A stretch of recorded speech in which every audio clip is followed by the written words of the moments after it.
Assalamualaikum warahmatullahi wabarakatuh. Saya Murista Indah Yuswardani dengan NIM 232111200. Di sini saya akan menyampaikan mengenai general review saya. Langsung saja kita masuk ke materi yang pertama, hukum dan masyarakat. Hukum adalah seperangkat peraturan, baik tertulis maupun tidak tertulis, yang berfungsi untuk mengatur kehidupan manusia dalam bermasyarakat dan memberikan sanksi bagi pelanggar. Tujuan utama hukum adalah menjamin kepastian hukum bagi masyarakat, di mana setiap individu berhak mendapatkan pembelaan di depan hukum. Contohnya, dalam kasus sengketa tanah, masyarakat adat lebih memilih menyelesaikannya melalui musyawarah adat daripada jalur pengadilan. Ini menunjukkan bahwa hukum negara dan hukum masyarakat adat bisa berjalan berdampingan. Materi yang kedua yaitu hukum dan kenyataan.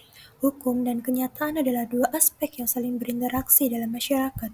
Hukum mencakup aturan tertulis dan tidak tertulis yang berkembang di masyarakat. Hubungan ini bersifat timbal balik. Hukum mencerminkan nilai-nilai masyarakat, sementara kenyataan sosial membentuk dan mengubah hukum agar tetap relevan. Contohnya yang pertama yaitu Undang-Undang TPKS lahir karena banyak kasus kekerasan seksual. Yang kedua, Undang-Undang Perkawinan diubah agar mencegah pernikahan anak. Yang ketiga, korupsi masih terjadi meski ada hukum larangan. Yang keempat, penegakan hukum tidak adil.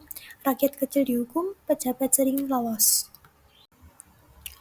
Materi yang ketiga yaitu yuridis empiris dan yuridis normatif.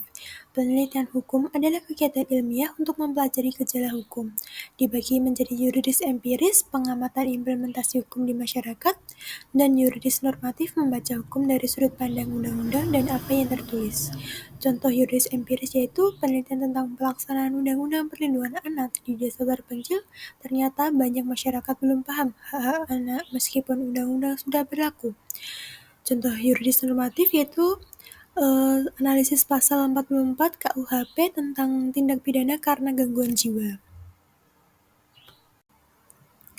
Materi yang keempat, positifme hukum. Positifme hukum adalah aliran dalam filsafat hukum yang menyatakan bahwa hukum hanya sah jika dibuat oleh otoritas resmi dan terpisah dari moralitas. Tokoh utama John Austin, hukum pemerintah dari penguasa dan sanksi. Hans Kelsen yaitu hukum sistem norma yang hierarkis pure theory of law.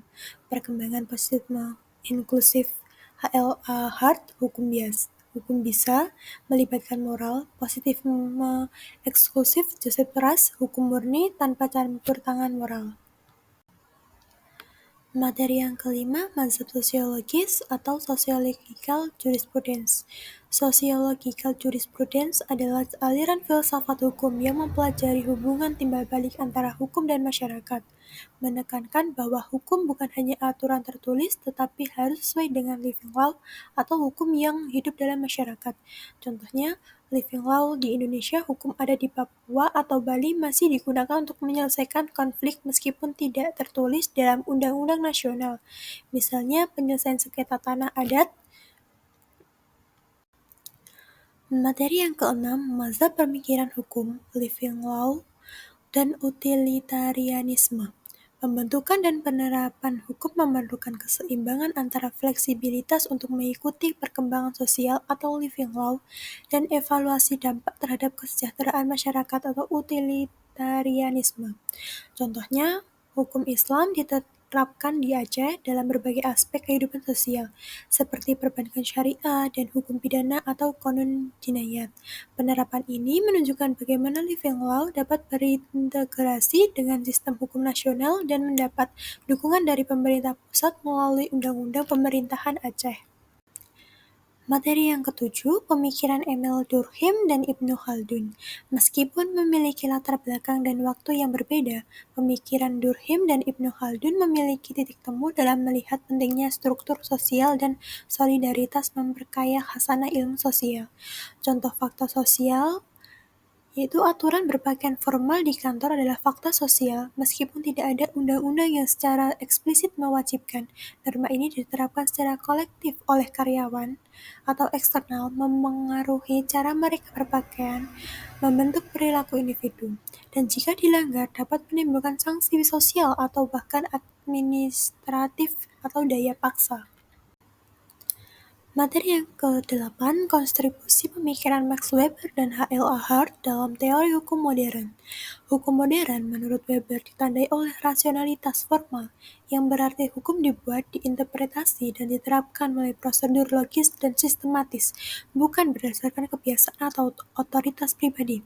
Hart menawarkan kerangka analitis tentang struktur internal hukum yang bermanfaat dalam pembentukan peraturan, validitas hukum, dan peran institusi. Di Indonesia, pemikiran Weber membantu memahami hukum dalam dimensi sosial dan politik, sementara Hart membantu membangun sistem hukum yang terstruktur dan fungsional. Integrasi kedua pendekatan ini penting untuk menciptakan hukum yang tidak hanya sah secara formal, tetapi juga adil, efektif, dan responsif terhadap realitas sosial.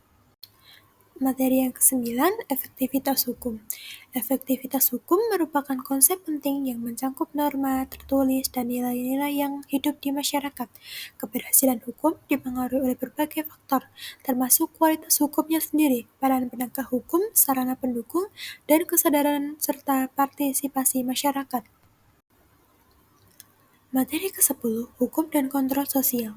Hukum berperan penting dalam membentuk perilaku masyarakat dan menjaga ketertiban sosial. Efektivitas hukum sebagai alat kontrol sosial bergantung pada kesadaran masyarakat, menegakkan hukum yang adil dan konsisten, serta kemampuan hukum untuk beradaptasi dengan perubahan sosial. Selanjutnya, materi ke-11, legal pluralisme. Pluralisme hukum merupakan realitas di banyak masyarakat, terutama yang majemuk seperti Indonesia. Meskipun menghadapi tantangan dengan harmonisasi dan upaya kolektif, pluralisme hukum dapat berkontribusi positif bagi penegakan keadilan. Materi ke-12, progressive law, hukum progresif. Hukum progresif adalah paradigma baru yang mengedepankan keadilan substantif, kemanusiaan, dan keberanian moral. Hukum harus terus bergerak menyesuaikan diri dengan perubahan sosial dan mengabdi kepada manusia. Ini adalah seruan bagi penegak hukum untuk tidak hanya cerdas tetapi juga berani, empatik, dan bermoral tinggi dalam mewujudkan keadilan sejati. Contohnya, implementasi dalam praktik putusan MK tentang penggunaan KTP dalam pemilu. Materi ke-13 yaitu Socio-Legal Studies. Hukum dan masyarakat memiliki hubungan erat di mana hukum berfungsi sebagai pedoman, pengatur, dan pengendali perilaku sosial. Hukum tidak hanya bersifat formal, tetapi juga informal. Keberhasilan penerapan hukum sangat dipengaruhi oleh budaya, nilai, dan kesadaran hukum masyarakat. Karena tanpa dukungan masyarakat, hukum sulit ditegakkan secara efektif. Materi ke-14, pendekatan sosiologis dalam hukum Islam. Pendekatan sosiologis dalam hukum Islam melihat hukum tidak hanya sebagai teks normatif, tetapi juga sebagai bagian dari dinamika sosial.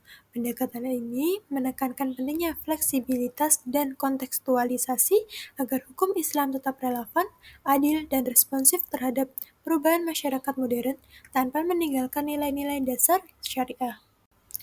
Nah, selanjutnya pelajaran yang saya peroleh dari belajar mata kuliah hukum dan masyarakat, yaitu mata kuliah ini telah memberikan saya perspektif baru yang sangat berharga. Hukum bukan hanya alat kontrol sosial, melainkan juga alat rekayasa sosial dan cermin dari nilai-nilai yang ada dalam masyarakat. Pemahaman ini sangat penting untuk mencetak generasi juris atau penegak hukum yang tidak hanya patuh pada aturan, tetapi juga memiliki kepekaan terhadap kebutuhan dan perubahan sosial yang harus terus terjadi di sekitar mereka. Sekian penjelasan dari saya. Bila ada salah kata atau salah pengucapan, saya mohon maaf. Wassalamualaikum warahmatullahi wabarakatuh.